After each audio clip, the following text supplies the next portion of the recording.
Warahmatullahi wabarakatuh. Waalaikumsalam warahmatullahi wabarakatuh. Alhamdulillahirabbil alamin.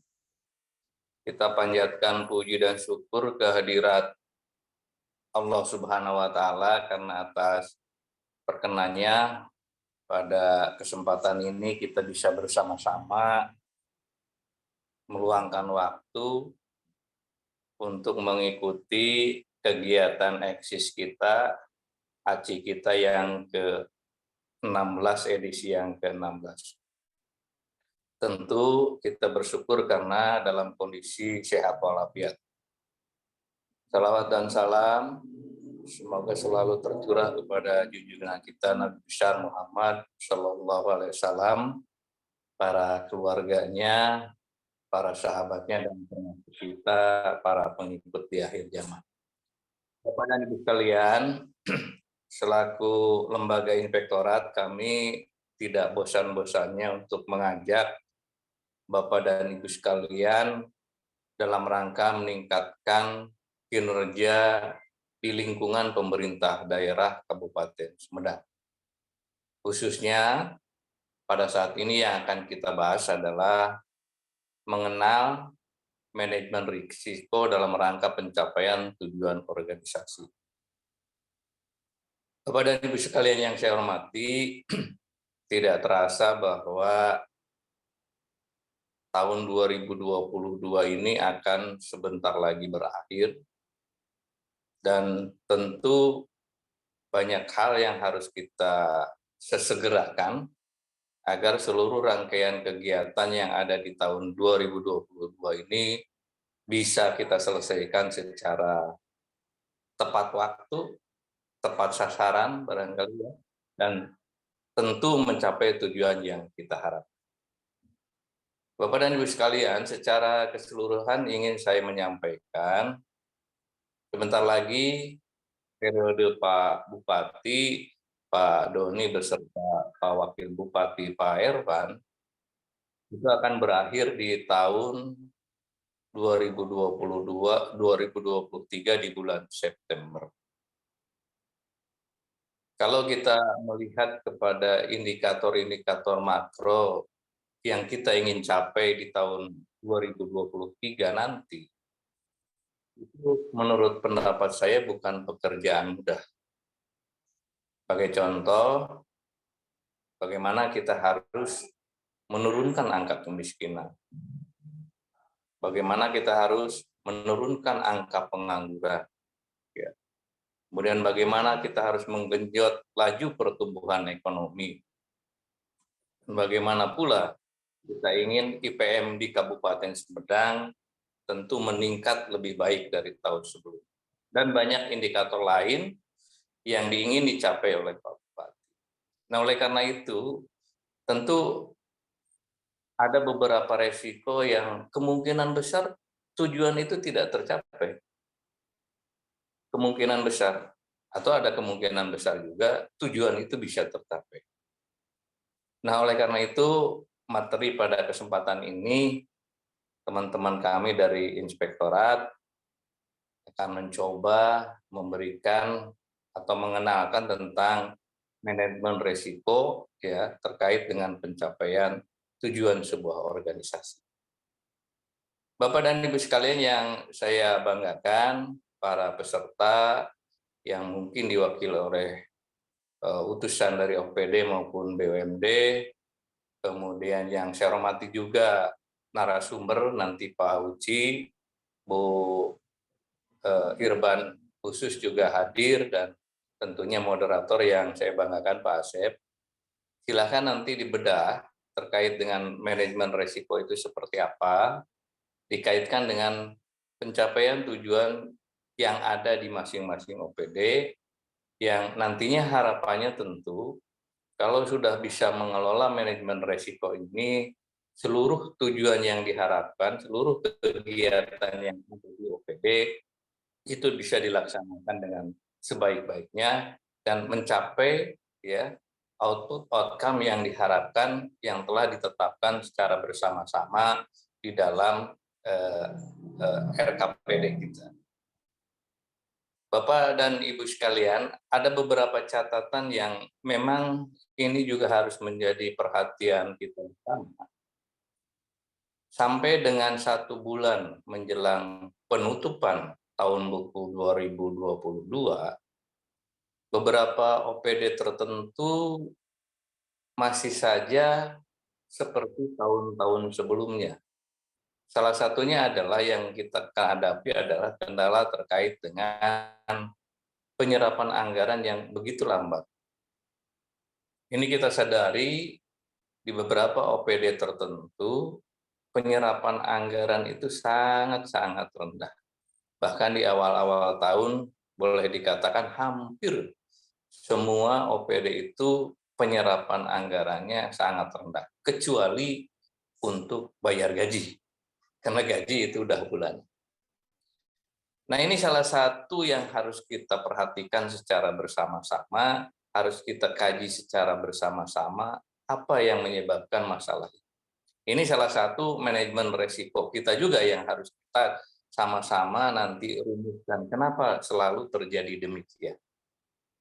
Karena sesungguhnya Bapak dan Ibu sekalian, dengan terlambatnya penyerapan anggaran ini, banyak hal yang merugikan kita semua. Yang pertama tentu kerugiannya adalah dengan tidak penyerapan anggaran yang cepat, itu menyebabkan perekonomian, terutama untuk konstruksi dan lain sebagainya, itu terjadi perputaran uang di masyarakat itu sangat lamban. Konsekuensinya tentu nanti kepada pertumbuhan ekonomi di sebuah wilayah pun, walaupun ini hanya salah satu variabel ya, lambat. Nah, ini mohon disikapi secara bersama-sama. Kerugian yang kedua tentu, kalau penyerapan anggaran selalu di akhir tahun, kita hanya memiliki waktu yang sangat terbatas dalam pelaksanaan kegiatan ini. Konsekuensinya, ada beberapa kegiatan yang biasanya sampai dengan akhir tahun tidak tuntas secara 100%. Sayang memang ini kalau ini tahun ini pun ada beberapa paket pekerjaan yang sampai akhir tahun tidak bisa dilaksanakan. Sangat sayang. Padahal kita sudah menganggarkan, kita sudah mencoba mencari pendapatan kaditu kadieu, tetapi pada akhirnya ada beberapa paket yang tidak bisa dilaksanakan. Ini harus menjadi perhatian kita semua. Kemudian selanjutnya, kerugian ketiga, kalau penyerapan anggaran ini terlambat, ya konsekuensinya pekerjaan yang dilaksanakan dengan kurun waktu yang pendek, itu bisa biasanya dilaksanakan secara tergesa-gesa, pada akhirnya spek dan kualitas yang kita harapkan itu tidak bisa kita capai secara maksimal. Masih mending kalau ini tidak berbuntut hukum, Bapak dan Ibu sekalian. Kalau ini nanti berbuntut hukum, ya artinya permasalahan yang ada itu sampai merugikan kerugian daerah, dan nanti penyelesaiannya apalagi tidak bisa diselesaikan secara administrasi, penyelesaiannya melalui jalur hukum, sangat-sangat merugikan kita semua. Jadi kira-kira itulah yang di depan mata kita, permasalahan yang dari tahun ke tahun ini tentu harus kita upayakan di tahun 2023 tidak terjadi lagi. Saya yakin dan percaya Bapak dan Ibu sekalian yang hadir, yang mewakili OPD maupun BUMD yang hadir pada kesempatan ini, bisa lah nanti membuat peta resikonya apa yang harus kita lakukan agar hal-hal yang seperti saya sampaikan tadi tidak terulang lagi di kemudian hari. Saya kira itu sebagian kecil yang saya bisa sampaikan. Selanjutnya nanti narasumber akan membahas ya terkait dengan manajemen risiko ini, dan tentu harapan saya adalah bukan hanya sekedar memahami apa itu manajemen risiko, lebih jauh dari itu adalah bagaimana kita mengimplementasikan manajemen risiko ini di semua OPD, di semua BUMD, sehingga pencapaian tujuan yang kita harapkan di masing-masing OPD bisa tercapai. Kalau pencapaian tujuan di masing-masing OPD bisa tercapai, artinya dampaknya akan memberikan kontribusi terhadap pencapaian tujuan pemerintah Kabupaten Sumedang. Sebagaimana saya sebutkan tadi, bagaimana kita bisa menurunkan angka kemiskinan, bagaimana kita bisa menurunkan pengangguran, atau bagaimana kita bisa juga meningkatkan perekonomian kita dan indeks PM kita, dan satu lagi ada PR kita bersama adalah pertumbuhan itu harus merata sehingga rasio Gini kita itu tidak terlalu lebar. Kira-kira itulah barangkali harapan dengan mengenalkan manajemen risiko pada kesempatan ini. Jadi sekali lagi kita tidak terjebak pada hanya sekedar memahami, apalagi kaitannya dengan dokumen apa yang harus disiapkan dan lain sebagainya. Lebih jauh dari itu adalah memahami dalam tataran implementasi agar beberapa hal yang saya sampaikan tadi tidak berulang di kemudian hari. Saya kira itu aja Pak Moderator, Pak Asif yang bisa saya sampaikan. Turun atas perhatiannya. Billahi taufiq wal hidayah. Assalamualaikum warahmatullahi wabarakatuh. Waalaikumsalam warahmatullahi wabarakatuh. Terima kasih Pak Inspektur yang telah memberikan arahan, dan saya ingatkan lagi kepada Bapak dan Ibu apa yang disampaikan barusan oleh Pak Inspektur. Ini nyambung dengan yang telah kita bahas pada minggu yang lalu, adalah berkaitan dengan Pergub 157 tahun 2022 tentang pengendalian risiko kecurangan.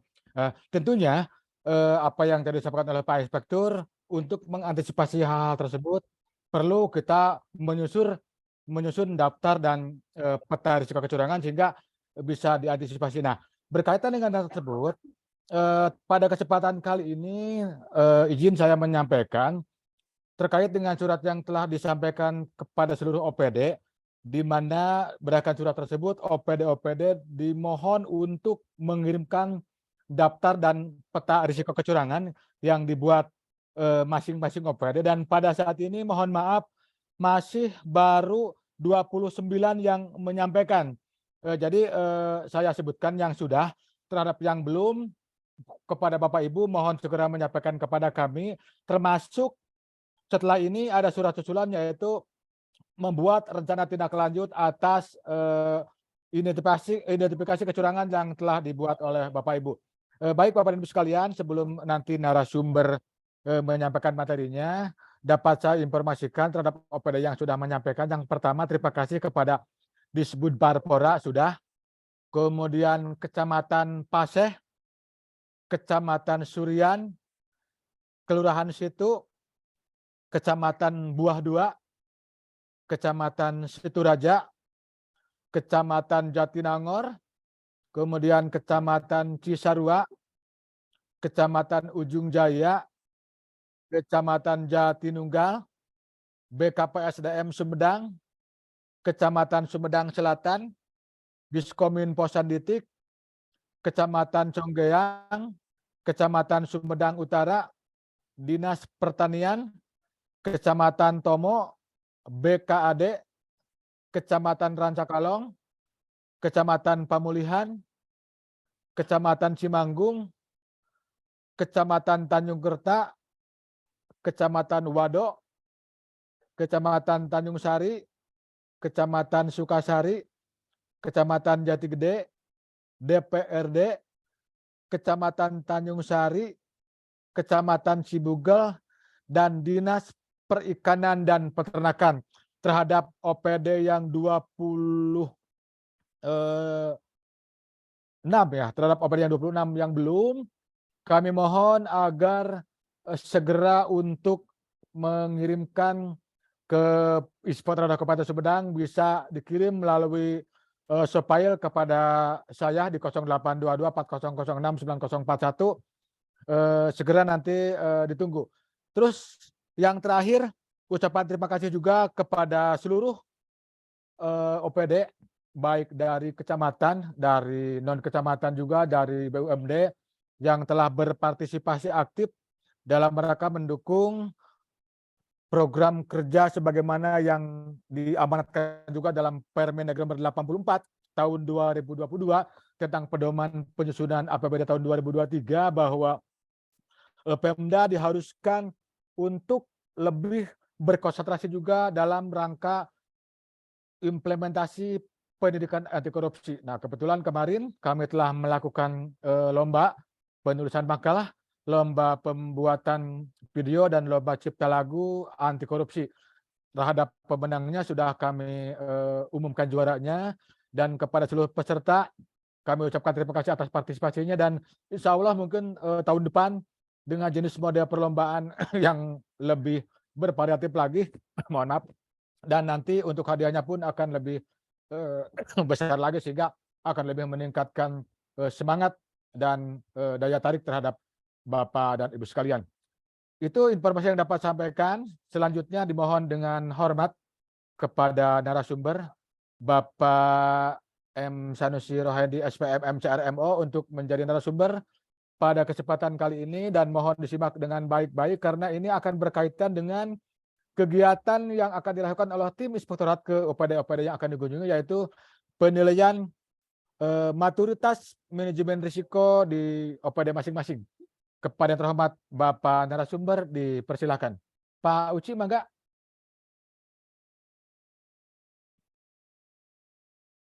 Bapak narasumber, Pak Uci.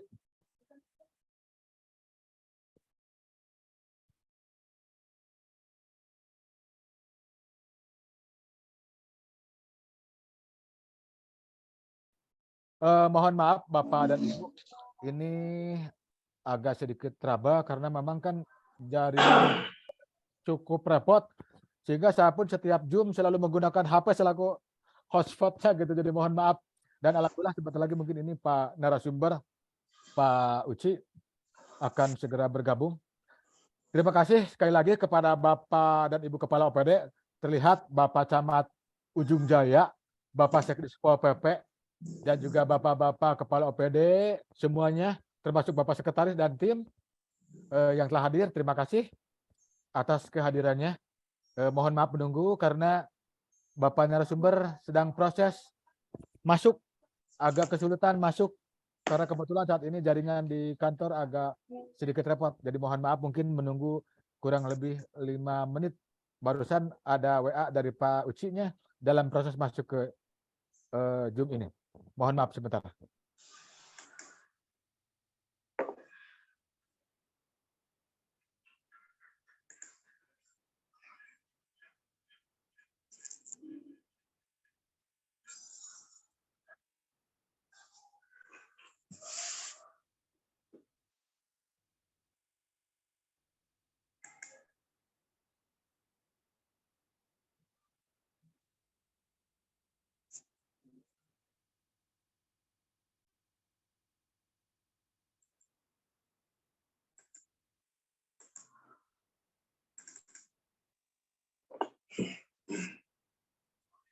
Mohon maaf sekali lagi, barusan ada komunikasi dengan Pak narasumber, baru mau bisa masuk, ada sedikit teraba. Nanti mungkin setelah Bapak narasumber menyampaikan materi, kami buka sesi kedua. Silakan Bapak dan Ibu seluas-luasnya untuk bertanya kepada narasumber berkaitan dengan tema ASI pada kesempatan hari ini. Jadi mohon ditunggu dulu dalam proses login. Terima kasih.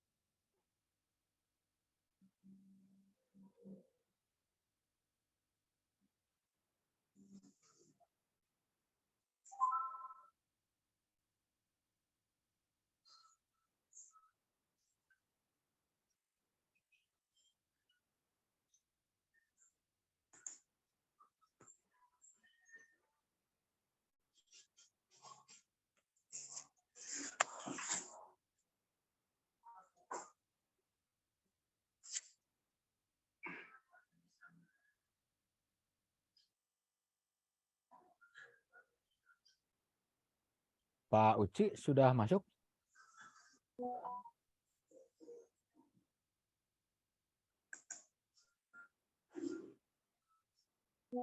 Pak Uci izin.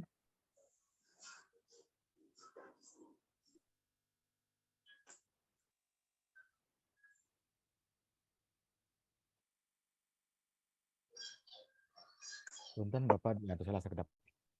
Masih acan lebet pengantin Pak Uci nak.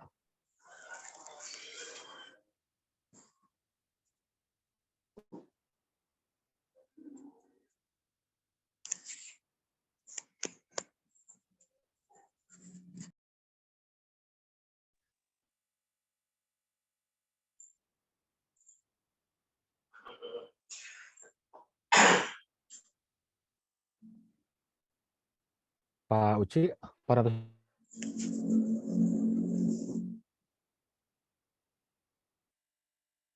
lebet.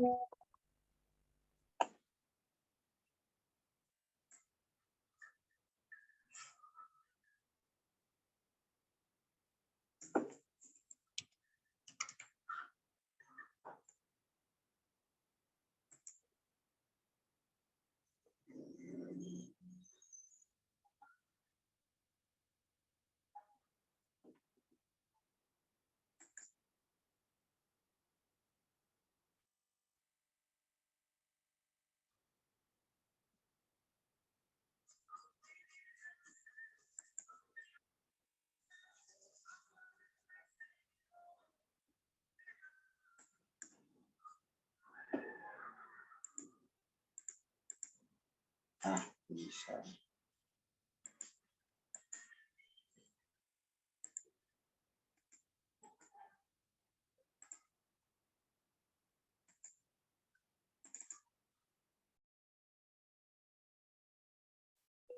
Pak Uci, punten mana gue tas lebet acan.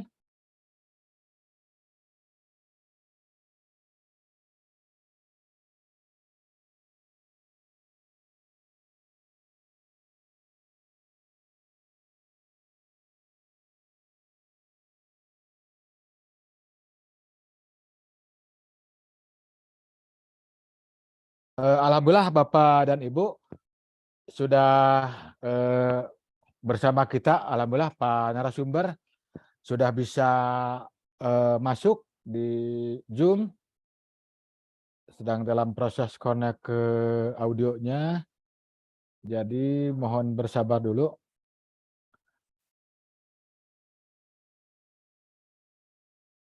Pak Uci sudah siap?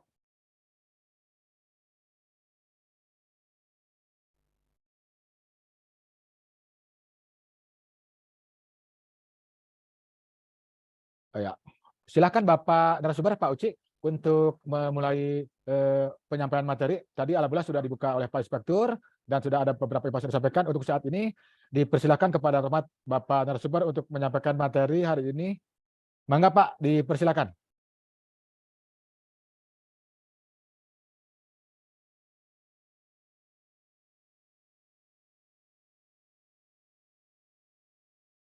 Dipersilakan Pak Uci, silakan, mangga.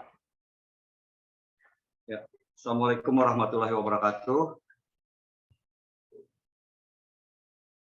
Kedengaran Pak? Halo? Ada kedengaran, ada Pak, ada. Ada. Ada. Ya. Terima kasih atas kesempatannya. Selamat siang Bapak Ibu semuanya.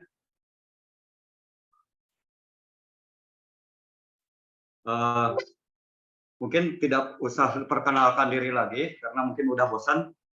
Ya Pak. Halo? Halo Pak. Iya Pak Uci, silakan Pak Uci. Ya. Ya, saya coba silakan. Mungkin izin share screen Pak.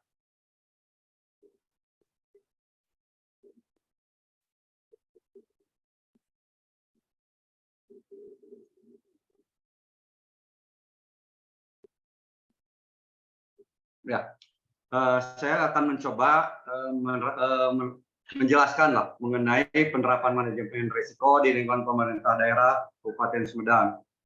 Mohon izin Bapak Ibu semuanya, mungkin ada keterlambatan waktu yang tidak semestinya karena ada gangguan teknis. Berkaitan dengan hal ini, penerapan manajemen risiko sebetulnya berdasar pada PP 60 tahun 2008 mengenai sistem pengendalian internal pemerintahan, khususnya untuk manajemen risiko ini di unsur pertama, yaitu lingkungan pengendalian. Nah, berdasarkan pasal 3 ayat 1 huruf B, itu SPIP ada 5 unsur. Saya mungkin hanya mengingatkan kembali unsur di SPIP, yaitu lingkungan pengendalian, penilaian risiko, kegiatan pengendalian, informasi dan komunikasi, dan pemantauan. Nah, dalam hal ini berkaitan dengan materi manajemen risiko berkaitan dengan unsur yang kedua, yaitu penilaian risiko. Nah, siapa yang harus melakukan penerapan manajemen risiko, yaitu seperti yang diamanatkan oleh PP 60, SPIP wajib dilakukan oleh pemerintah daerah, kementerian, dan lembaga. Nah, perlu kita ingatkan kembali, untuk penerapan program dan kegiatan, khusus untuk pencapaian visi misi kepala daerah, itu harus ada kepemimpinan yang kondusif sesuai dengan pasal 4 di lingkungan pengendalian, yaitu subunsur kepemimpinan yang kondusif berdasarkan PP 60 2008. Nah, sedangkan pasal 7 kepemimpinan yang kondusif sebagaimana dimaksud pasal 4 tersebut sekurang-kurangnya, yaitu mempertimbangkan risiko dalam pengembalian keputusan. Nah, seperti yang tadi disampaikan, pimpinan instansi pemerintah wajib melakukan penilaian risiko, karena penilaian risiko ini sesuai dengan unsur yang kedua di PP 60 2008, khususnya di pasal 13. Nah, penilaian risiko yaitu terdiri dari subunsur identifikasi risiko dan analisa risiko. Gunanya untuk apa? Yaitu untuk menetapkan tujuan instansi pemerintah, tujuan pada tingkat kegiatan. Nah, seperti yang telah kita lalui bersama dalam penilaian maturitas SPIP, yaitu ada penetapan tujuan. Makanya untuk pencapaian penetapan tujuan harus dimitigasi atau pengelolaan secara terstruktur melalui pengelolaan manajemen risiko, yaitu agar tercapainya tujuan dari instansi tersebut atau suatu organisasi. Nah, mungkin saya sampaikan secara teoritis dulu. Dalam hal ini PP 60 2008 itu sangat banyak sekali, apalagi untuk ditelaah pasal per pasal itu sangat rinci, yaitu gunanya untuk mencapai good governance dan clean governance, yaitu pencapaian pemerintahan yang baik dan tata kelola yang lebih baik. Nah, kembali kepada materi ini, identifikasi risiko sebagaimana dimaksud pasal 13, sekurang-kurangnya dilaksanakan dengan menggunakan metodologi yang sesuai dengan tujuan instansi pemerintah dan tujuan pada tingkat kegiatan secara komprehensif, yaitu menggunakan mekanisme yang memadai untuk mengenali risiko dan faktor risiko eksternal maupun faktor internal, menilai faktor lain yang meningkatkan risiko. Selanjutnya, di subunsur kedua, yaitu pasal 17, analisa risiko sebagaimana dimaksud pada pasal 13, akan dampak risiko yang telah diidentifikasi terhadap pencapaian tujuan instansi pemerintahan.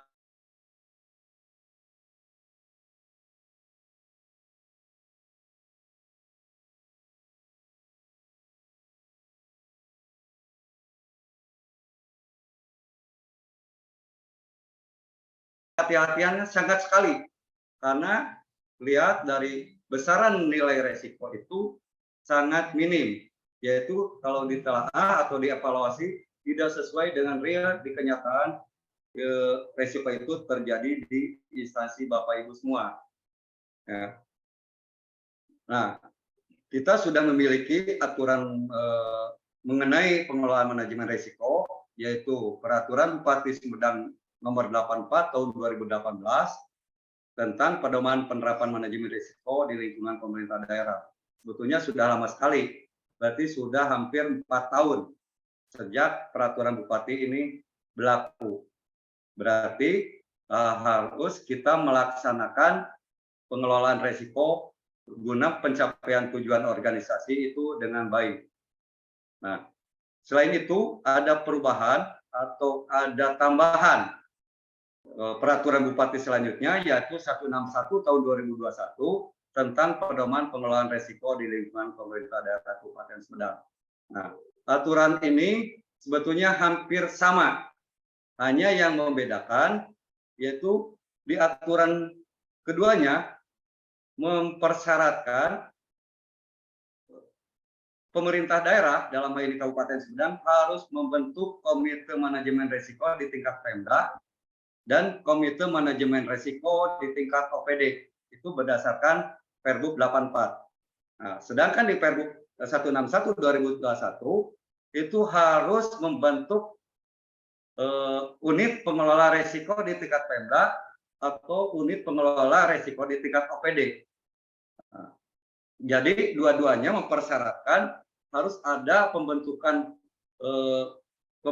tim berdasarkan masing-masing organisasi guna pengelolaan risiko yang dilakukan oleh Bapak Ibu di masing-masing instansi. Nah, sebetulnya mungkin kalau berdasarkan Perbup 84 itu dinyatakan membentuk komite, sedangkan di Peraturan Bupati 161 2021 itu menyatakan harus ada pembentukan unit pengelola risiko. Sebetulnya yang saya pahami kedua-duanya itu fungsinya sama antara komite dengan unit pengelola risiko, yaitu gunanya untuk pengelolaan risiko di masing-masing OPD. Nah, seperti yang disampaikan pada sosialisasi SPIP, yaitu Bapak Ibu di masing-masing instansi harus segera membentuk tim pengelola manajemen risiko, baik itu mau bentuknya komite atau mau bentuknya unit pengendali risiko. Nah, itu bisa disahkan melalui keputusan masing-masing kepala organisasi, perangkat organisasi daerah. Nah, setelah itu dari sana setelah membentuk namanya tim itu harus melaksanakan pengelolaan manajemen risiko. Mungkin untuk lebih jelasnya akan saya gambarkan matriks seperti ini. Apa itu manajemen risiko? Apa itu pengertian risiko? Nah, berdasarkan berdasarkan AS atau NJS New Zealand System, yaitu pengertian risiko kemungkinan terjadinya sesuatu yang akan mempunyai dampak terhadap tujuan atau kemungkinan kejadian yang mengancam pencapaian tujuan dan sasaran instansi pemerintahan. Nah, itu kalau pengertian yang kedua itu berdasarkan PP 60 2008 pasal 3 ayat 1B. Nah, sedangkan pengertian dari manajemen risiko yaitu budaya, proses, dan struktur yang diarahkan untuk merealisasikan peluang potensi pada saat bersamaan mengelola pengaruh yang dirugikan. Pada intinya, yaitu risiko memitigasi atau meminimalisir kegiatan-kegiatan atau aktivitas yang menghambat pencapaian tujuan yang sudah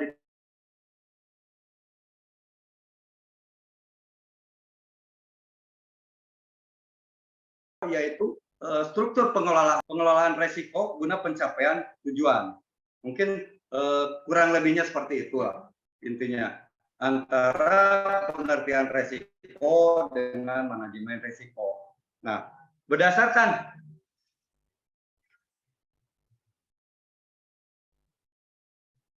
berdasarkan Perbuk 161 itu di sana ada menyatakan budaya resiko.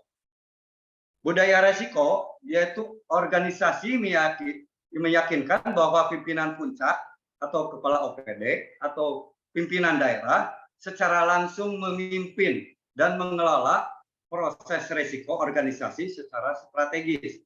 Makanya kami waktu sosialisasi SPIP harus membuat profil resiko strategis.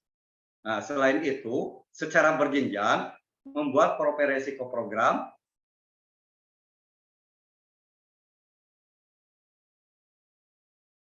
malah kalau misalkan bisa diharapkan itu membuat profil resiko aktivitas masing-masing yang dilakukan oleh seluruh pegawai.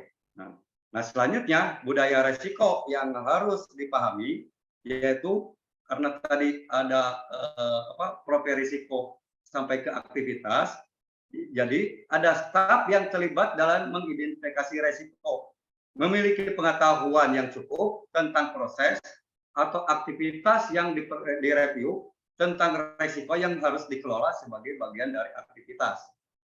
Nah, selanjutnya dari keseluruhan profil risiko implementasi atau aktivitas, diharapkan seluruh staf peduli kepada tanggung jawab mereka yang terkait dengan identifikasi resiko, pelakuan, dan manajemen resiko yang dikelola oleh pimpinan organisasi. Nah, sehingga pimpinan puncak dan pejabat secara manajerial memastikan budaya di masing-masing instansi didorong oleh manajemen resiko yang kuat dan diarahkan kepada standar yang tepat dan insentif untuk para profesional dan perilaku yang bertanggung jawab. Yang pada intinya pimpinan puncak dan secara jajaran manajerial itu mengelola, memastikan budaya resiko dalam hal seluruh staf peduli kepada resiko yang dibuat atau yang telah ditetapkan itu untuk memitigasinya dan mengelolanya guna pencapaian tujuan organisasi. Nah, selain itu, budaya resiko juga harus dibentuk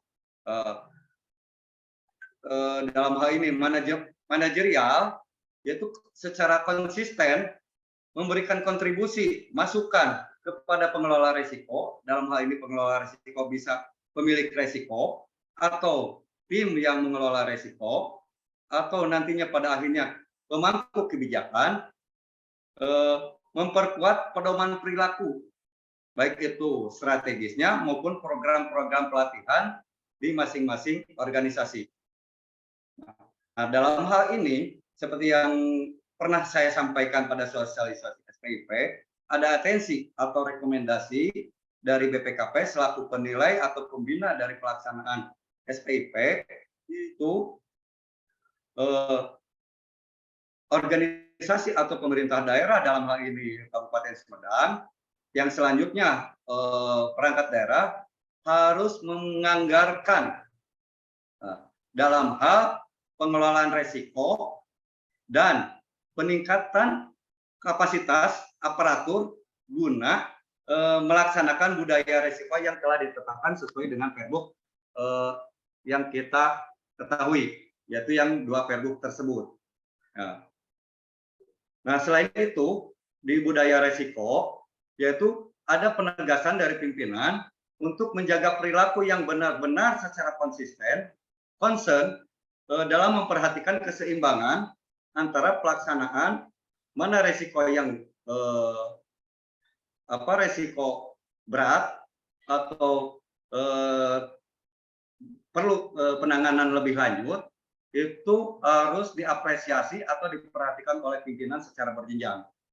Nah,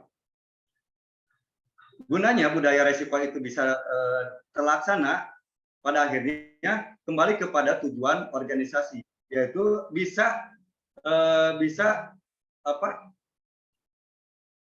tujuan organisasi bisa tercapai dalam hal ini menggunakan budaya resiko maupun dalam hal ini pengelolaan resiko. Nah, itu dari sisi budaya resiko sesuai dengan Perbuk. Nah, di Perbup tersebut juga menyatakan struktur manajemen risiko yang seperti yang tadi saya sampaikan, perlu setiap OPD itu membentuk struktur manajemen risiko, baik itu namanya mau komite maupun unit pengelola risiko.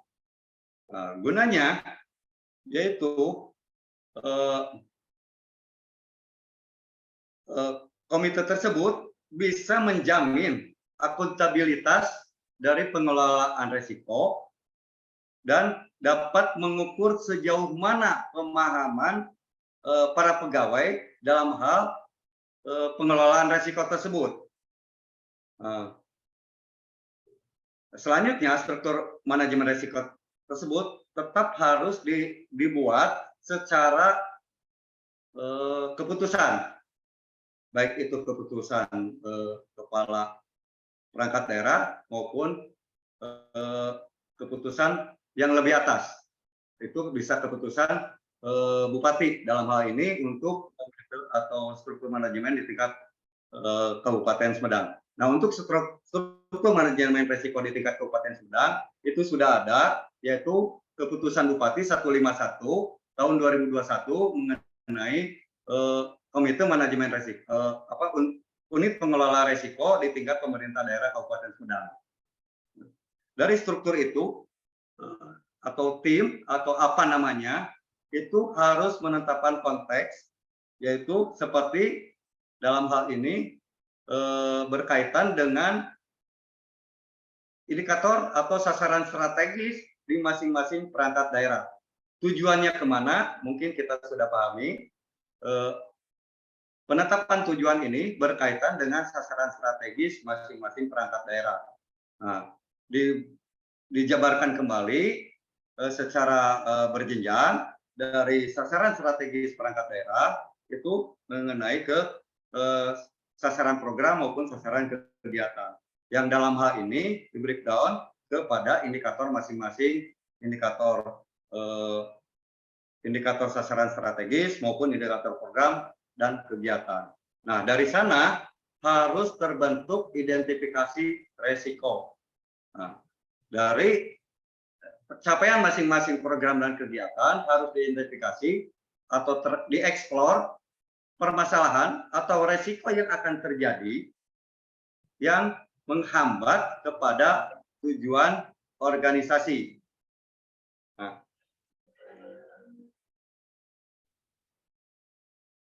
Nah, itu. Jadi harus mengeksplor kegiatan apa yang menghambat kepada tujuan, baik itu tujuan atau target organisasi, target program, maupun target kegiatan dan subkegiatan. Itu harus dieksplor, dibentuk secara FGD atau berdiskusi di masing-masing pemilik risiko, nanti dikendalikan oleh struktur manajemen risiko, yaitu guna menganalisa. Akhirnya setelah identifikasi risiko itu sudah dibuat. Nah,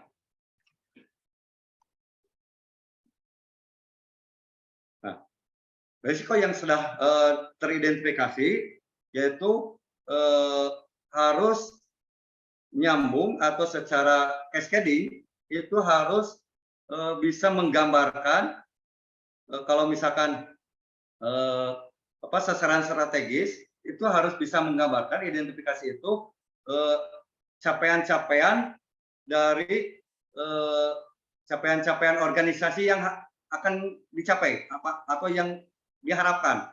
Itu harus mengeksplor hambatan-hambatan atau resiko-resiko yang akan kemungkinan terjadi. Nah, selain itu, pola identifikasi risiko bisa dilakukan bisa dari sasaran strategis perangkat daerah atau bisa dibalik dari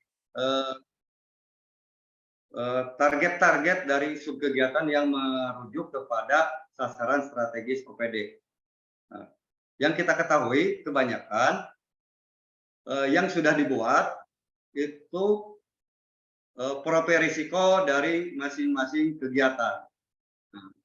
Nah, tapi seperti yang kita ketahui dalam sisi perencanaan itu harus nyambung, yaitu harus secara cascading atau cross-cutting. Apakah risiko itu akan mempengaruhi kegiatan yang lain atau pada kegiatan dirinya sendiri, gitu. Nah, dalam hal itu harus explore resiko-resiko yang akan terjadi. Nah, setelah masing-masing pembuat atau pemilik resiko membuat daftar resiko, itu harus didiskusikan, baik itu dengan staf yang akan melaksanakan maupun kepada atasannya. Setelah itu didiskusikan dengan tim manajemen resiko, gitu. Nah, sekaligus untuk menganalisa risiko sejauh mana risiko itu akan memberikan dampak, apakah bisa besar, apakah risiko itu kemungkinan sering terjadi atau jarang terjadi, atau hal yang lainnya. Nah, dalam hal ini, untuk menganalisa risiko, Bapak Ibu harus jujur. Karena apa? Sebetulnya profil risiko ini itu untuk kepentingan masing-masing. Kebanyakan ada yang beda pemahaman, profil risiko itu hanya untuk kepentingan inspektorat. Sebetulnya bukan. Karena tadi profil risiko atau manajemen risiko dikelola itu untuk mencapai tujuan organisasi biar tidak banyak hambatan atau tidak banyak risiko yang terjadi, tapi risiko itu bisa dimitigasi atau diminimalisir. Nah, dari sana tim itu harus mengevaluasi, ya, apakah itu sudah tepat, apakah risiko itu bisa ditransfer, atau apakah risiko itu bisa diterima, apakah risiko itu diabaikan. Itu mungkin di Pergub sudah jelas, ya, apakah masuk besaran risikonya ke risiko bisa dianggap tidak bermakna atau tidak mempengaruhi, baik itu pada tujuan-tujuan dari risiko itu, profil risiko itu dibuat. Nah, setelah itu, sebelum tim manajemen risiko itu mengevaluasi, si pemilik risiko pun harus secara terus-menerus mengevaluasi daftar risiko yang sudah dibuat. Nah, dari evaluasi risiko itu, apakah penetapan identifikasi risiko sudah tepat, apakah rencana tindak pengendaliannya sudah tepat, itu harus disesuaikan lagi disesuaikan dengan kegiatan itu sudah tercapai dengan baik atau belum. Nah, dari sana perlakuannya menggunakan metodologi yang masing-masing OPD yang sudah disesuaikan. Yang mungkin saja metodologinya apakah itu evaluasi internal secara sistemnya mau tribulanan mau bulanan, tapi saya ingatkan kembali evaluasi berdasarkan Pergub yang tadi, berdasarkan Pergub 84/2018 itu evaluasi risiko harus dilakukan secara periodik. Tidak disebutkan itu bulanan, tribulanan, semesteran, ya. Tetapi kalau berdasarkan Pergub 161, evaluasi risiko harus dilakukan minimal per triwulan.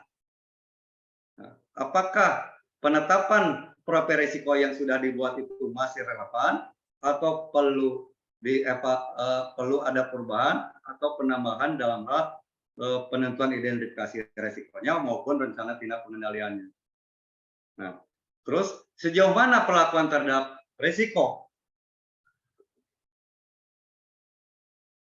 Nah, listrik yang dilakukan kebanyakan saya pahami sebelumnya ada risk appetite atau tingkat risiko yang dapat diterima oleh masing-masing organisasi itu pasti berbeda. Hanya yang saya pahami itu belum pada disepakati oleh tim manajemen risiko di masing-masing OPD. Sejauh mana risiko itu bisa diterima atau besaran berapa risiko itu bisa diterima oleh masing-masing OPD. Itu yang saya evaluasi dari masing-masing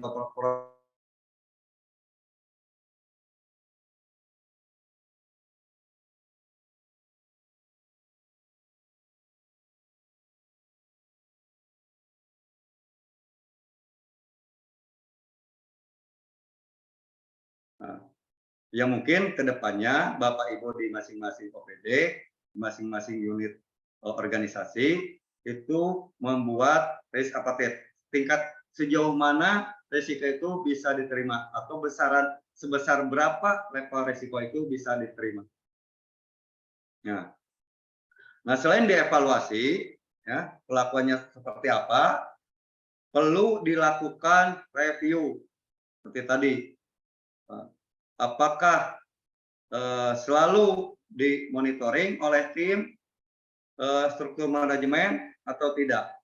Nah, di sana seharusnya berdasarkan Pergub tersebut harus dibuatkan laporan sejauh mana pengelolaan risiko itu sudah dilakukan oleh masing-masing OPD.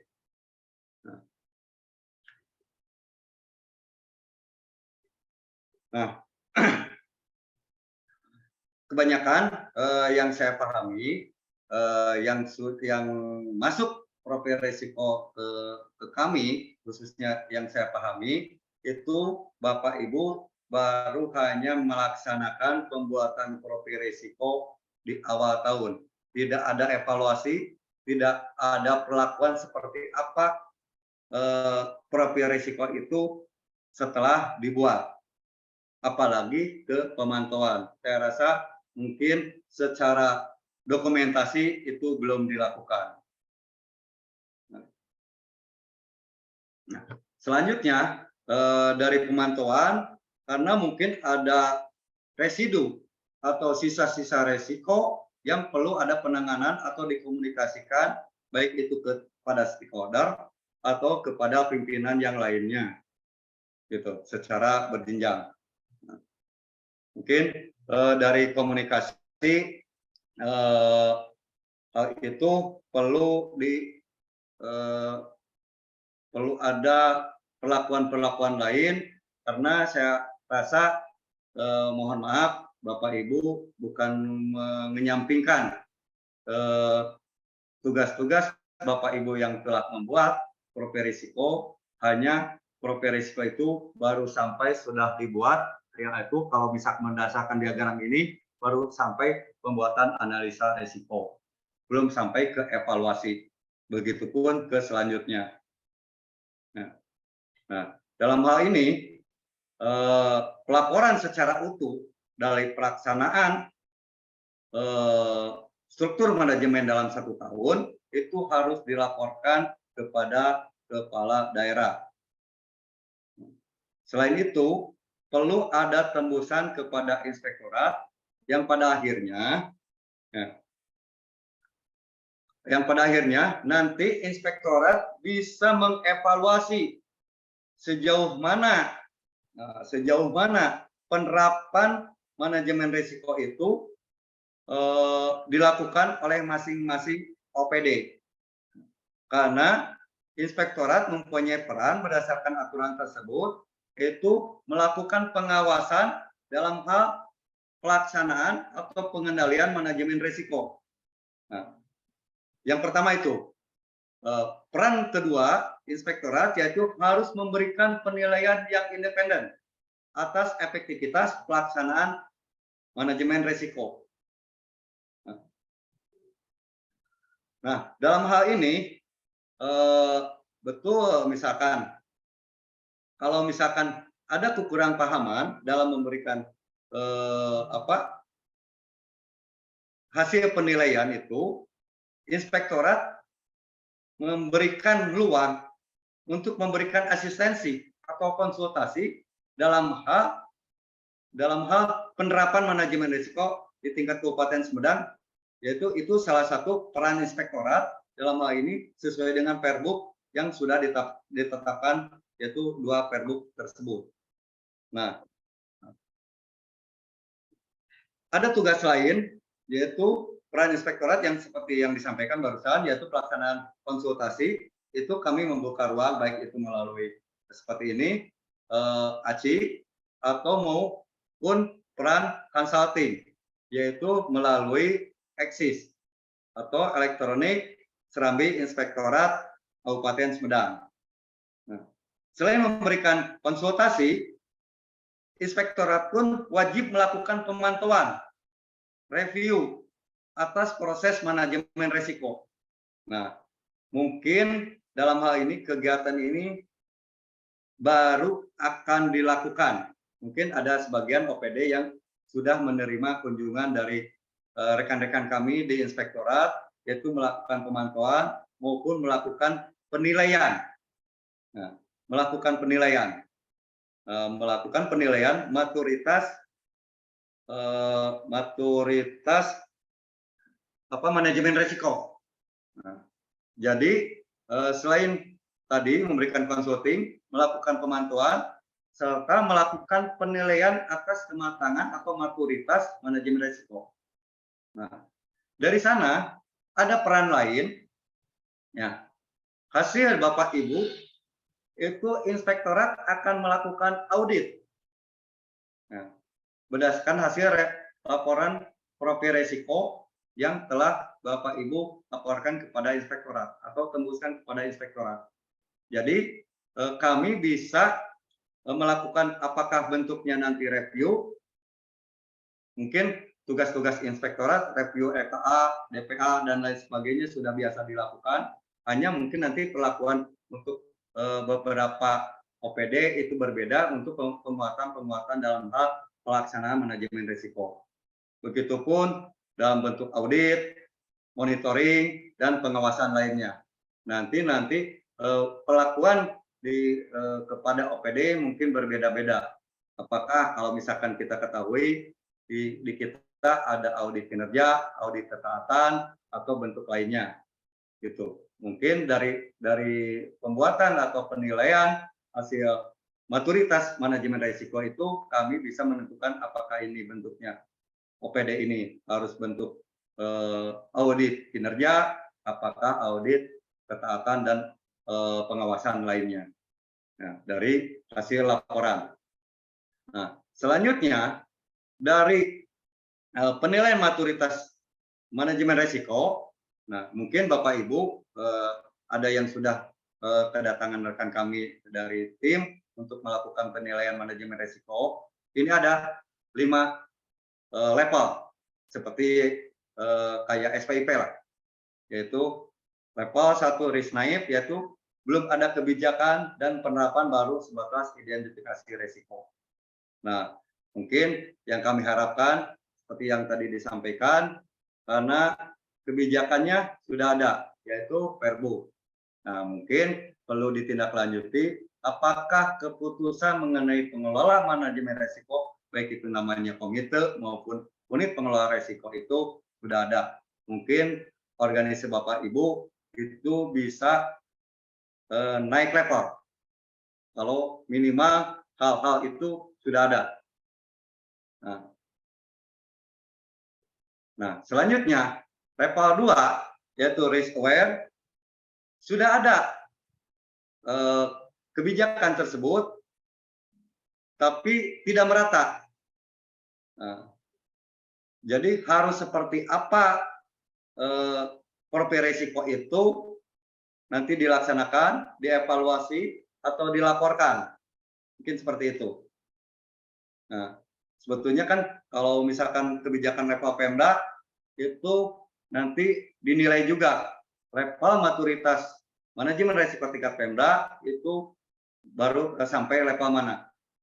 Nah, dalam hal ini kami masih dalam proses untuk penilaian SPIP, karena di SPIP yang seperti kami sampaikan itu nanti akan keluar nilai maturitas SPIP, nilai manajemen risiko indeks, ada dalam hal ini nanti ada IEPK, indeks efektivitas pengendalian korupsi dan kapabilitas APID. Nah, selanjutnya nanti dari SPIP itu bisa dinilai selevel mana Pemda memiliki maturitas manajemen risikonya. Gitu. Itu nilai SPIP itu sebagai bahan nanti untuk penilaian maturitas manajemen risiko di tingkat Pemda. Makanya bakalan tidak jauh Bapak Ibu nanti diminta profil risiko yang disertakan di SPIP. Karena kami sudah mewanti-wanti waktu sosialisasi itu harus ada profil risiko. Baik itu yang 2021 maupun 2022. Alangkah lebih baiknya karena review RKA sudah dilakukan, itu profil risiko 2023 itu harus ada. Nah, karena itu sudah dipersalahkan seperti yang tadi saya sampaikan. Selanjutnya, level 4, manajemen risiko sudah diterapkan dan terintegrasi secara menyeluruh. Nah, ini kita perlu jujur saja, apakah manajemen risiko itu sudah dipahami, sudah menyeluruh membuat, dan sudah dievaluasi, sudah dimonitoring, dan dimanfaatkan untuk kepentingan kebijakan selanjutnya dari laporan-laporan pengelolaan manajemen risiko. Nah, selain itu ada level 5, yaitu risk enable. Penerapan manajemen risiko secara menyeluruh dan terintegrasi sudah menjadi budaya organisasi. Nah, jadi mungkin ini sudah saya rasa untuk di Indonesia belum sampai level 5. Mungkin yang saya ketahui belum ada. Karena untuk tingkat kementerian atau pemerintah daerah yang lain belum dilakukan maturitas manajemen risiko sampai level tersebut. Yang mudah-mudahan ke depannya kita bisa mencapai hal tersebut. Karena bisa menjadi budaya. Karena kebiasaan menjadi budaya, itu resiko-resiko itu sudah menjadi kebutuhan. Manajemen resiko itu menjadi kebutuhan. Itu yang kita ketahui, misalkan sekarang karena sudah terbiasa, sudah menjadi budaya kita pakai masker, meskipun saat ini saya sekarang tidak menggunakan masker, tapi kan kayak ada yang hilang. Kalau misalkan di suatu kerumunan atau di rumah sakit kita tidak menggunakan masker, mungkin seperti itu. Nah, selanjutnya mungkin Bapak Ibu masih kebingungan dari Perbup tersebut mana yang digunakan untuk pembuatan profil risiko. Nah, seperti sudah disosialisasikan sebelumnya, itu ada dua aplikasi atau dua alat, dua tool. Apakah itu mau membuat bentuknya di aplikasi RAT, ya silakan. Itu karena sudah mengacu kepada Perbup 84 atau mau RAT-nya bentuk Excel, silakan. Nah, sekarang ada lagi kertas kerja manajemen risiko. Itu mengacu kepada Perbup 161 2021. Jadi dua-duanya masih berlaku karena aturannya berlaku juga. Jadi secara aplikasi itu masih relevan. Nah, kalau toh misalkan Bapak Ibu sudah membuat yang bentuk RAT, baik itu Excel maupun Access, kami harapkan itu sesuai Perbup 161 dipilah mana resiko strategis, mana resiko operasional. Makanya muncul kakak manajemen resiko yang terbaru yang di Excel. Itu untuk memilah untuk merekapitulasi kegiatan-kegiatan atau identifikasi resiko, baik itu yang dari tingkat rendah, level rendah resikonya, sampai ke tingkat tinggi atau level resiko strategis. Nah, ini aplikasi RAT yang dari BPKP, mungkin kedepannya kami harapkan ada terobosan lagi aplikasi untuk mempermudah Bapak Ibu dalam hal pembuatan profil resiko, baik itu waktu pembuatannya, memonitoring, mengevaluasi, dan lain sebagainya guna pembuatan laporan secara yang diamanatkan oleh peraturan Bupati. Nah, seperti ini aplikasi RAT, gitu ya. Nah, sekarang yang menjadi kendala kita kebanyakan kendala penerapan MR di beberapa daerah itu kompetensi sumber daya manusia mengenai manajemen risiko masih terbatas. Kita akui, malah masih ada yang bingung. Risiko itu apa? Masalah itu apa? Ya mungkin kedepannya perlu ada peningkatan kompetensi sumber daya manusia dalam hal pengelolaan manajemen risiko. Karena apa? Seperti tadi, baik itu di Perbuk, itu harus menganggarkan dan meningkatkan kapasitas atau kompetensi sumber daya manusia. Nah, selanjutnya, yang menjadi kendala penerapan manajemen risiko itu kuantitas, tadi kompetensi. Sekarang kuantitas sumber daya pun terbatas.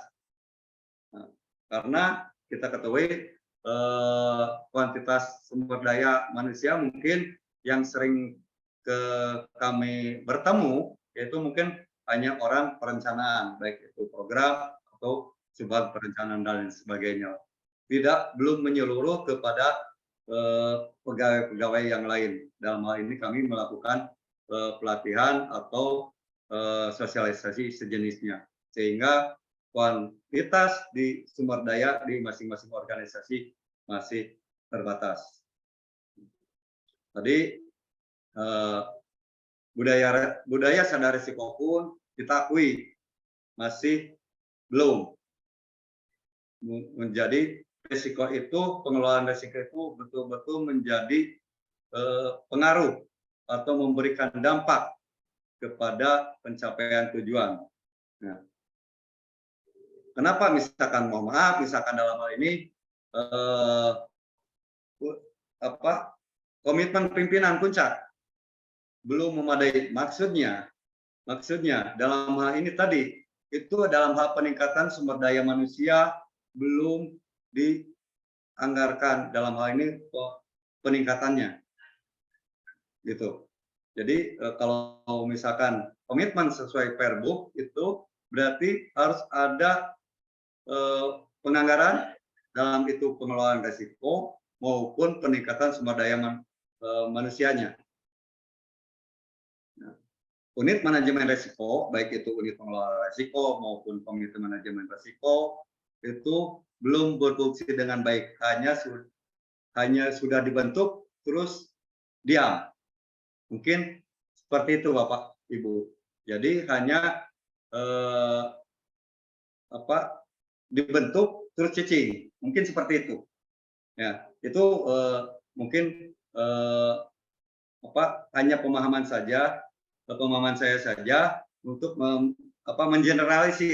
mengeneralisir kendala penerapan manajemen risiko di tingkat Pemda, baik itu Pemda maupun di tingkat organisasi perangkat daerah. Mungkin pemaparan saya cukup sekian. Mungkin saya kembalikan kepada moderator.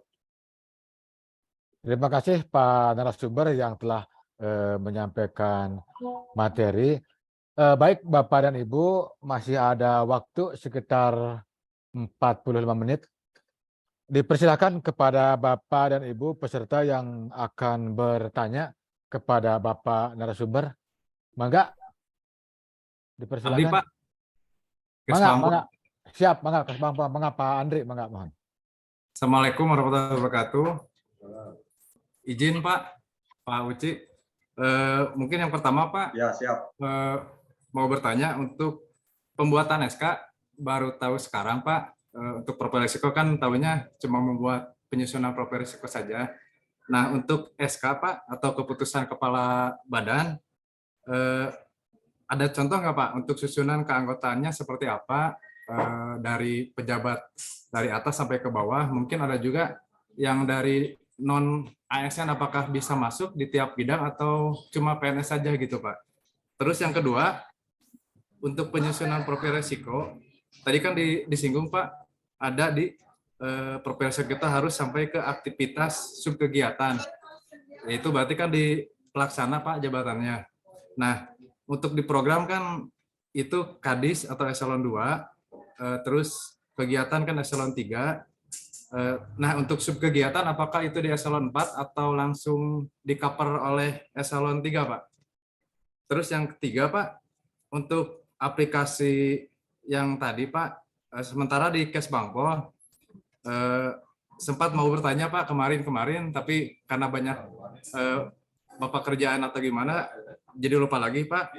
Untuk RAT by Excel, kami Kesbangpol sudah mengisi, tapi di dalam aplikasi tersebut terkunci Pak. Jadi istilahnya kalau misalkan di print, di aplikasi muncul kalimat atau katanya itu panjang gitu Pak, atau sampai segimana gitu. Nah pas di print itu cuma beberapa kata Pak yang bisa dimasukkan gitu Pak. Nah kalau boleh Pak, saya mau minta sandi atau passwordnya yang di RAT by Excel Pak, biar nanti kalau misalkan kita bisa ngerubah, jadi kalimatnya itu bisa tercover semua gitu Pak. Terima kasih Pak. Hatur nuhun. Assalamualaikum. Ya. Silakan Pak, dijawab dulu aja Pak Uci, satu-satu. Oh, mohon izin Pak Asep, yang tadi karena sinyal jelek, itu Ya. pertanyaannya bisa disimpulkan?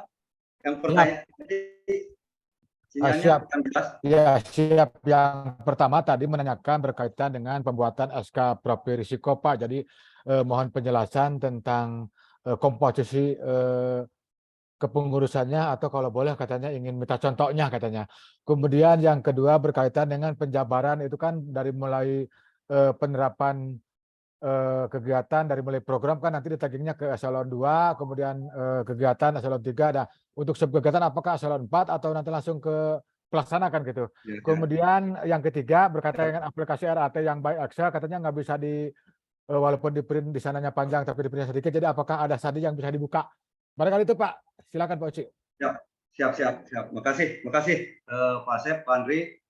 Saya mau mungkin sedikit menjelaskan. Pembuatan SK sebetulnya di Perbuk itu sudah jelas Pak, hanya tidak mencantumkan by name. Tugas-tugas rinciannya sudah jelas. Nah, adapun untuk mengadop itu keputusan Bupati 151/2021 untuk tingkat Pemda bisa dijadikan bahan pedoman mungkin itu untuk pembuatan SK, baik itu komite manajemen risiko. Jadi kalau bahasanya komite manajemen risiko berarti ngadopnya ke Perbuk 84. Kalau bahasanya pengelola risiko itu ke Perbuk 161. Itu. Nah, 161 itu ada SK turunannya untuk penetapan komite unit pengelola risiko di tingkat Pemda, yaitu keputusan Bupati 151. Mungkin nanti bisa di-share lah, bisa lewat WA Group atau dan lain sebagainya. Itu untuk pembuatan SK. Nah, selanjutnya pembuat resiko. Pembuat resiko atau yang menyusun profil resiko itu secara berjenjang atau pemilik kegiatan. Nah, di sini ada yang jadi pertanyaan Pak. Nah, apakah profil resiko itu harus sesuai dengan kegiatan yang dianggarkan atau tidak?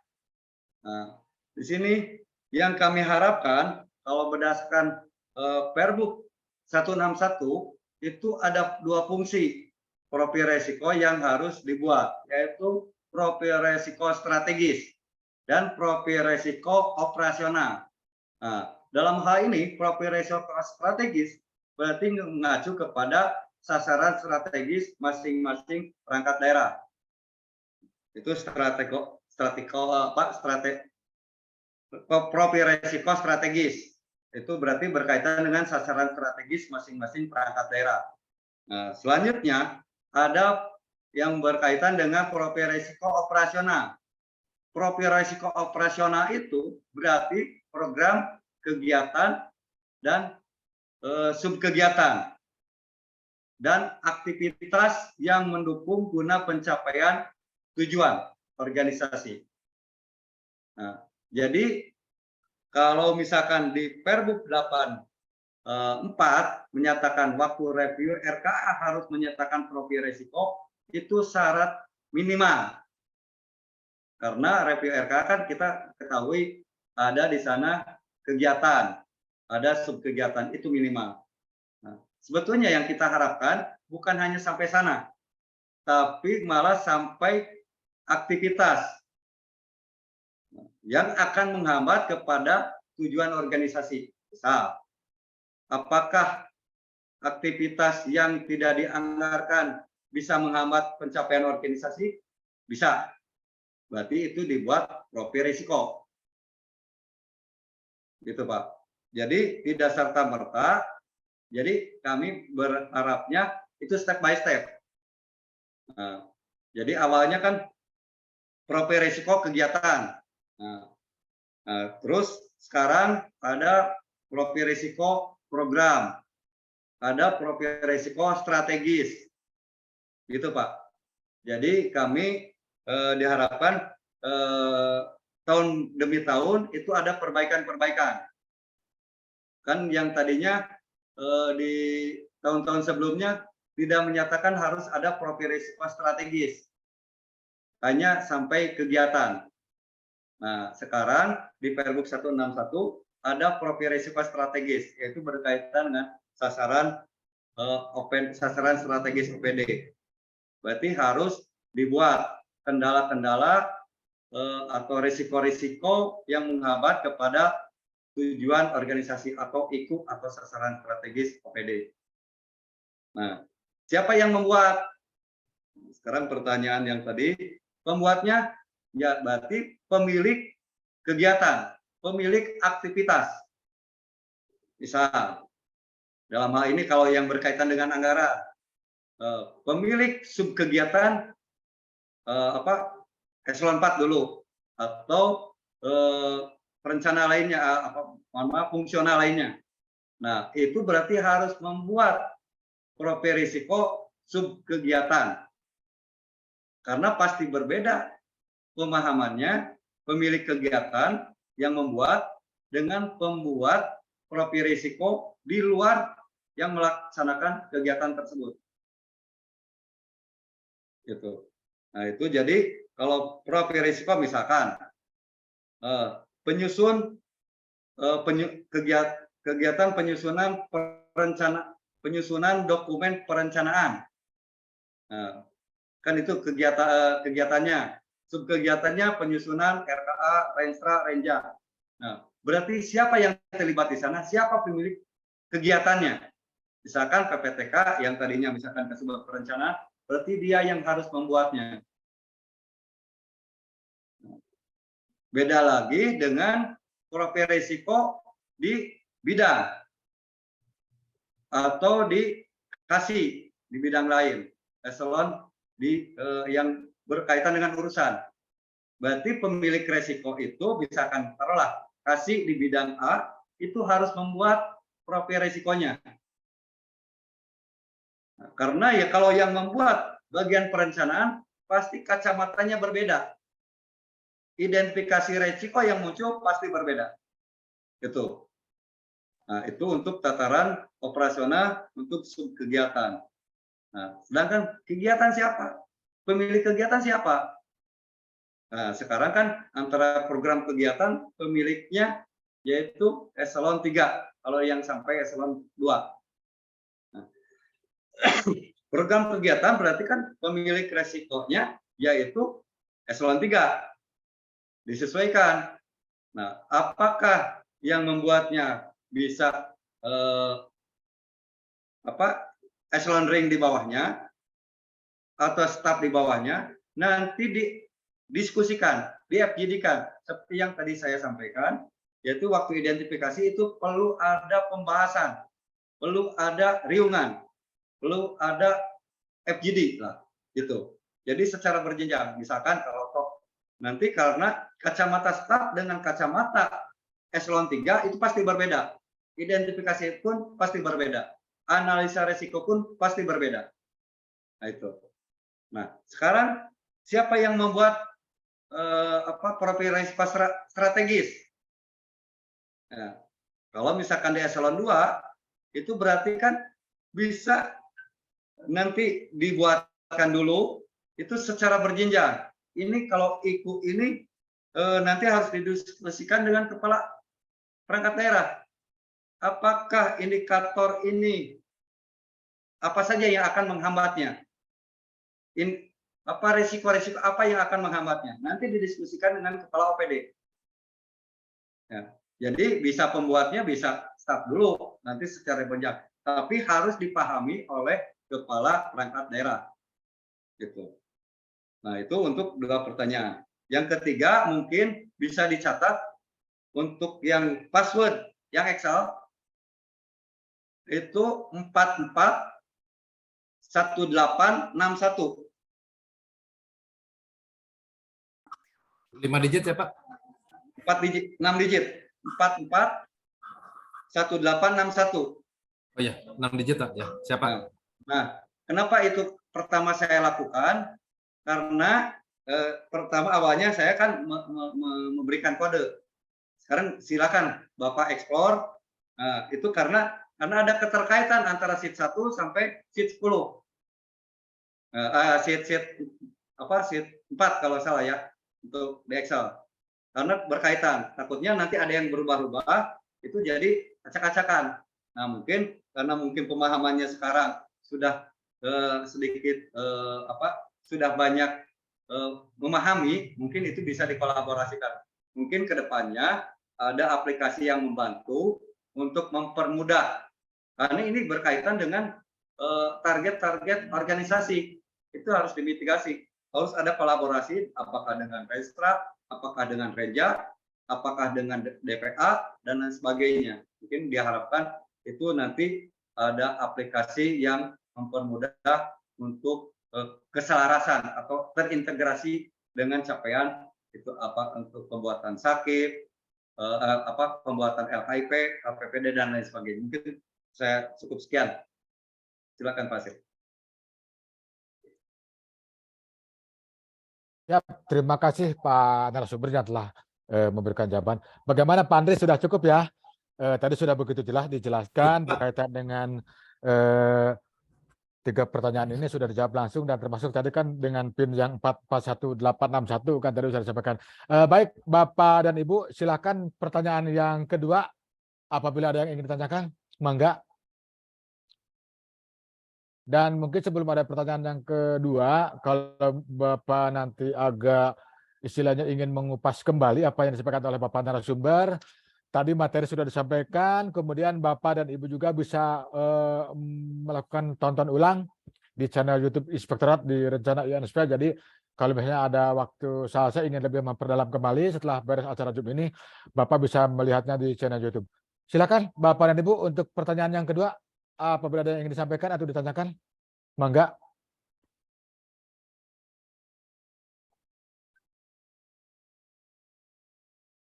Silakan. Karena ini sangat penting, tadi dibahas oleh Pak narasumber dari tahapan awal sampai tahapan selesai. Ini juga akan berkaitan dengan hal-hal yang akan ditanyakan oleh tim dari Inspektorat ketika melakukan kunjungan ke OPD berkaitan dengan penilaian maturitas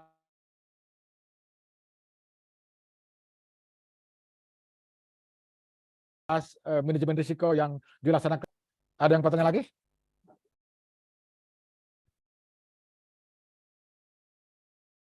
Mungkin Pak Uci ini belum ada yang bertanya. Kalau belum ada yang atau ada yang bertanya, mungkin kita kasih kesempatan 5 menit lagi. Kalau tidak bertanya, mungkin tinggal closing statement aja Pak dari Pak Uci. Nah, mungkin silakan. karena ternyata ini tidak ada lagi yang bertanya, hanya Pak Aga, Pak Aga, Mangga. Pilih gitu Pak Aga. Mangga, Bapak dan Ibu, ini kesempatan yang sangat bagus karena tadi sangat bagus materi disampaikan oleh Bapak narasumber, dan selama ini kan mungkin kita masih belum begitu terbuka, dan alhamdulillah ketika memang baru saya jelaskan semuanya begitu dijelaskan dengan gamblang, sehingga insya Allah akan memberikan tambahan pengetahuan dalam penyusunan manajemen risiko ini. Baik, Mangga, pertanyaan kedua. Mungkin karena tidak ada Pak Uci, ini hanya Pak Andi yang bertanya. Mungkin closing statement aja Pak, sebelum mungkin nanti saya tutup acaranya. Mangga, ada penegasan yang ingin disampaikan oleh Bapak narasumber ke peserta Zoom pada hari ini. Mangga Bapak, dipersilakan. Ya, terima kasih Pak Asep. Mungkin yang kami harapkan itu ada internalisasi di masing-masing OPD dalam hal pemahaman pengelolaan manajemen risiko. Jadi Bapak Ibu secara internalisasi itu melaksanakan sosialisasi atau pemberian pemahaman lah, mengenai pengelolaan manajemen risiko ini. Sebetulnya sekarang sudah banyak literatur itu tidak terbatas kepada pergub yang kita miliki, tapi literatur lain yang bisa bermanfaat untuk penguatan di pengelolaan manajemen risiko. Mungkin dari saya pribadi mungkin cukup sekian, dan mohon maaf bila ada kalimat yang tidak berkenan. Baik, terima kasih kepada Bapak narasumber yang telah menyampaikan materi.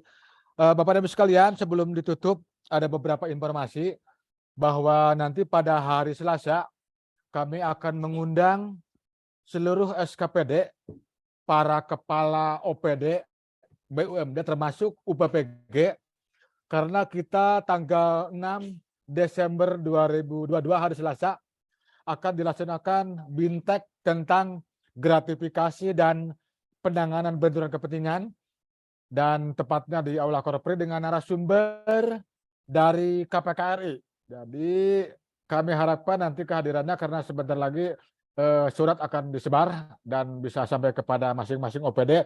Jadi nanti untuk tanggal 6 kami mengundang para kepala OPD termasuk UPPG untuk mengikuti BINTEK tentang pengendalian gratifikasi dan benturan kepentingan triwulan 4 tahun 2022 bertepat di Aula Korpri. Dan yang kedua, khusus untuk OPD kecamatan yang 26, mohon perhatiannya bahwa insya Allah tanggal 9, 12, dan 13 akan dilaksanakan gebiar zona integritas desa.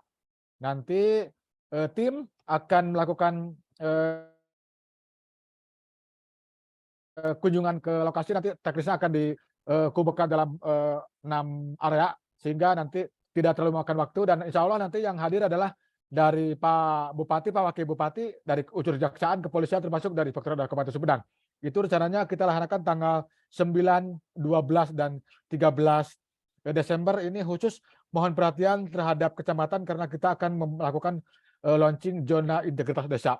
Dan yang ketiga, sebagai informasi juga, pada nanti tanggal 26 Desember 2022 kita akan melakukan gelar pengawasan akhir tahun, yaitu semester 2 tahun 2022, dan insya Allah nanti tepatnya adalah di Aula Tampomas, Pusat Pemerintahan Kabupaten Sumedang. Nanti kan karena di sini juga ada peserta pemenang lomba makalah ya, tentang anti korupsi, kalau tidak salah dari Dinas Pertanian Ketahanan Pangan dan Bapeda. Nanti dimohon untuk persiapan karena tim yang menang harus mempresentasikan makalahnya ketika pelaksanaan gelar pengawasan, mempresentasikan berkaitan dengan penulisan lomba makalah anti korupsi ini, bagaimana solusi-solusi yang nyata dalam rangka menegakkan Sumedang yang berintegritas dan bebas dari korupsi. Barangkali demikian yang dapat saya sampaikan. Mohon maaf apabila dalam penyampaiannya ada hal-hal kurang berkenan. Terima kasih sekali lagi kepada Bapak narasumber, Pak Uci, yang telah memberikan materi, juga Bapak dan Ibu sekalian. Insya Allah 2 minggu lagi kita akan bertemu dalam edisi 2022 edisi ke-13. Edisi ke-17. Demikian, terima kasih, mohon maaf. Assalamualaikum warahmatullahi wabarakatuh. Waalaikumsalam warahmatullahi wabarakatuh. Warahmatullahi wabarakatuh. Oh, hatur nuhun, mangga biasa lab, mohon siap. Mohon. Izin lah Pak semuanya. Mangga, hatur nuhun Pak Uci, hatur nuhun Salam. sadayana. Mangga, mohon.